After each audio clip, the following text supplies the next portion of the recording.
काई हैवर्ट्स भी जो है ना वो चेल्सी के प्रोजेक्ट के ऊपर बिलीव नहीं रखते हैं और वो खुद भी जो है ना वो रियल मैड्रिड ट्रांसफर होना चाह रहे हैं। और तो और काई हैवर्ट्स का ट्रांसफर तो रियल मैड्रिड में 2020 में ही हो गया होता, लेकिन कोविड-19 ने जो है ना वो ट्रांसफर रोक दिया था। लुका मॉड्रिच को भी जो है ना वो सऊदीया की तरफ से 120 मिलियन पर ईयर की ऑफर आई है, मगर मॉड्रिच ने ना उस ऑफर को एक्सेप्ट नहीं किया है। और इस पोस्ट को जो है ना वो मॉड्रिच ने भी लाइक किया है, जहाँ पे फेब्रिजियो रोमानो ने जो है ना वो ये बात की थी कि मॉड्रिच सऊदीया मूव नहीं करेंगे, लेकिन 2024 के अंदर उनका कॉन्ट्रैक्ट ख़त्म हो रहा है, तो उसके बाद हो सकता है कि मॉड्रिच भी आपको सऊदीया जाते हुए नज़र आए। और सऊदी गवर्नमेंट ने ना ये अनाउंस किया है कि वो 20 अरब डॉलर्स जो है ना वो खर्च करेंगे बड़े बड़े फुटबॉल प्लेयर्स को सऊदी अरेबिया के लीग में लाने के लिए। बायर्न जो है ना उन्होंने स्ट्राइकर के लिए अपना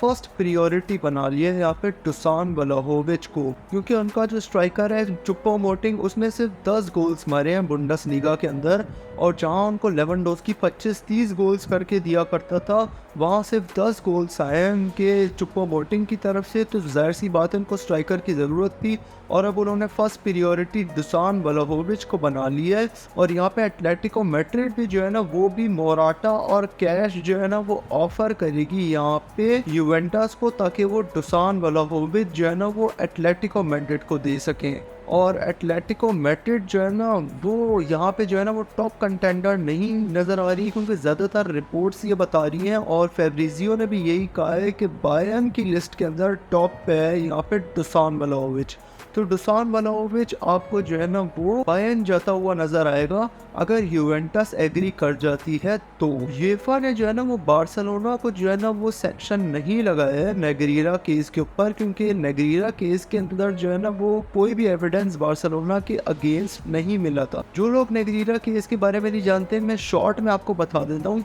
बार्सिलोना के ऊपर एक इल्ज़ाम लगा था कि उन्होंने ला लीगा के जो रेफरी सिलेक्शन कमेटी के जो प्रेसिडेंट थे वो जो रेफरी सिलेक्ट करते थे कि किस मैच के अंदर कौन सा रेफरी जाएगा, उनको बहुत ही भारी रकम दी थी ताकि वो जो है ना वो बार्सिलोना के फेवर में डिसीशंस दिलवा सके अपने रेफरीज के थ्रू। और जब कोर्ट के अंदर ये केस गया ना तो बार्सिलोना के अगेंस्ट कोई भी जो है ना वो इल्ज़ाम साबित नहीं हुआ, कोई भी प्रूफ नहीं था यहाँ पे अपोनेंट्स के पास, तो इसलिए बार्सिलोना के ऊपर ये केस अप्रूव नहीं हुआ। तो इसीलिए जो है ना वो अब बार्सिलोना के ऊपर यूएफा कोई भी सेक्शन नहीं लगाएगी। हैरी मैग्वायर जो है वो आपको जाते हुए नजर आएंगे यहाँ पे मैनचेस्टर यूनाइटेड से, और उनको जो है ना वो अगर वो लीव करते हैं तो 10 मिलियन जो है ना वो देने पड़ेंगे मैनचेस्टर यूनाइटेड को हैरी मैग्वायर के लिए, क्योंकि कॉन्ट्रैक्ट टर्मिनेट जो है ना वो मैनचेस्टर यूनाइटेड कर रही है, हैरी मैग्वायर नहीं। क्योंकि प्लेयर के केस में क्या होता है, अगर प्लेयर खुद छोड़ के जाएगा ना क्लब को, तो क्लब जो है ना वो प्लेयर को कोई भी पैसा नहीं देता, क्योंकि प्लेयर अपनी मर्जी से जा रहा है।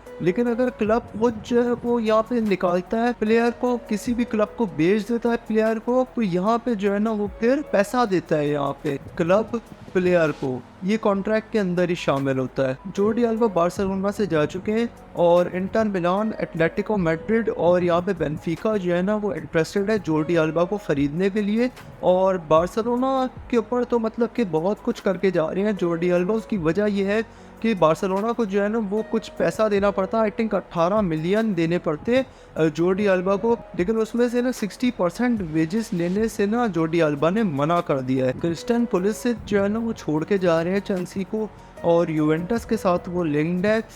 20 मिलियन तक जो है ना वो उनकी प्राइस हो सकती है जो यूवेंटस पे करेगी क्रिस्टियन पुलिसिच को लाने के लिए। और सबसे वर्स्ट नंबर 10 समझा जाता है यहाँ पे क्रिस्टियन पुलिसिच को चेल्सी की हिस्ट्री में। और तो और यहाँ पे ना बहुत सारे जो है ना वो ट्रांसफर्स करेगी यहाँ पे चेल्सी इस सीज़न। मेसन माउंट जो है वो मैनचेस्टर यूनाइटेड के साथ पर्सनल टर्म्स एग्री कर चुका है, वेजेस वगैरह, और वो आपको जाता हुआ नजर आएगा यहाँ पे मैनचेस्टर यूनाइटेड में। काई हैवर्ट्स जैसा कि मैं आपको बता चुका हूँ कि वो रियल मैड्रिड आपको जाता हुआ नजर आएगा। क्रिस्टियन पुलिसिच का भी बता चुका हूँ कि वो आपको यूवेंटस जाता हुआ नजर आएगा। कोवासिच के एजेंट की बातें जो है ना वो चल रही है मैनचेस्टर सिटी के साथ, और ये नौ वो प्लेयर्स हैं जो आपको नेक्स्ट सीजन चेल्सी को छोड़ते हुए नजर आएंगे, जो मैं आपको इस फोटो में दिखा रहा हूँ, जिसमें चेल्सी के गोलकीपर मेंडी भी शामिल है, कुकुरेला भी शामिल है और भी बहुत सारे प्लेयर्स शामिल हैं। और ईडन हैज़ार्ड की अब बात कर लेते हैं, तो ईडन हैज़ार्ड ने जो है ना वो रियल मैड्रिड को छोड़ने से मना कर दिया है, क्योंकि उनकी सैलरी बहुत ही अच्छी है, तो वो रियल मैड्रिड में बैट करना और सैलरी इंजॉय कर रहे हैं।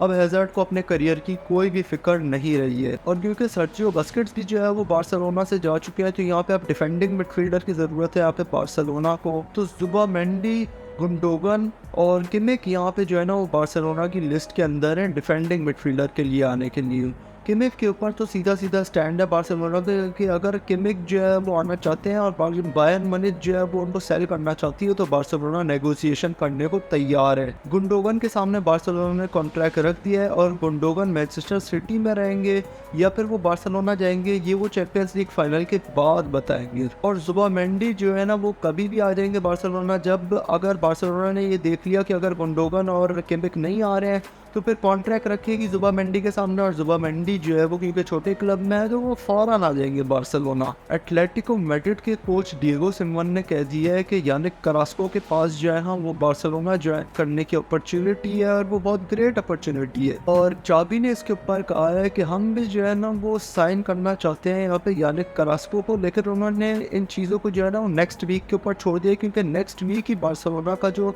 प्लान है ना, विजिबिलिटी प्लान, वो अप्रूव होके आएगा। सबसे पहले बार्सिलोना मेसी को जो है वो साइन करेगी, सबसे पहले उनके सामने रखेगी कॉन्ट्रैक्ट। उसके बाद फिर जो है ना बार्सिलोना का अगर वो प्लान अप्रूव होके आया है ना, तो उसके अंदर ही बार्सिलोना ने जो है ना वो ये चीज़ जो है ना वो लिखी भी होगी कि हम कितने मिलियन जो है वो स्पेंड कर सकते हैं ट्रांसफर्स के ऊपर, 50 मिलियन या 100 मिलियन। अगर वो चीज़ अप्रूव होके आ जाती है, तो फिर बार्सिलोना को पता होगा कि हाँ अब हम इतने मिलियन स्पेंड कर सकते हैं, तो वो उसी हिसाब से जो है ना वो फिर स्पेंडिंग्स करेंगे और ट्रांसफर्स करके लेके आएंगे नए प्लेयर्स को अपने क्लब के अंदर। तो जब प्लान अप्रूव हो जाएगा, विजिबिलिटी प्लान, तभी जो है ना वो फिर बार्सिलोना यानिक करास्को की तरफ भी जा पाएगी। रफीना के बारे में भी चाबी ने कहा है कि वो मार्केट में अवेलेबल नहीं है, उनको क्लब नहीं सेल करना चाहता, वो बार्सिलोना में ही स्टे करेंगे, क्योंकि रफीना का काफ़ी अच्छा सीज़न गया है। इस सीज़न उन्होंने ना 10 गोल और 11 असिस्ट किए हैं, 21 गोल्स के अंदर कंट्रीब्यूशन है यहाँ पर रफीना का। तो रफीना जो है ना वो एक इम्पॉर्टेंट प्लेयर है बार्सिलोना के लिए, और बार्सिलोना में ही वो जो है ना वो रुकने वाले हैं।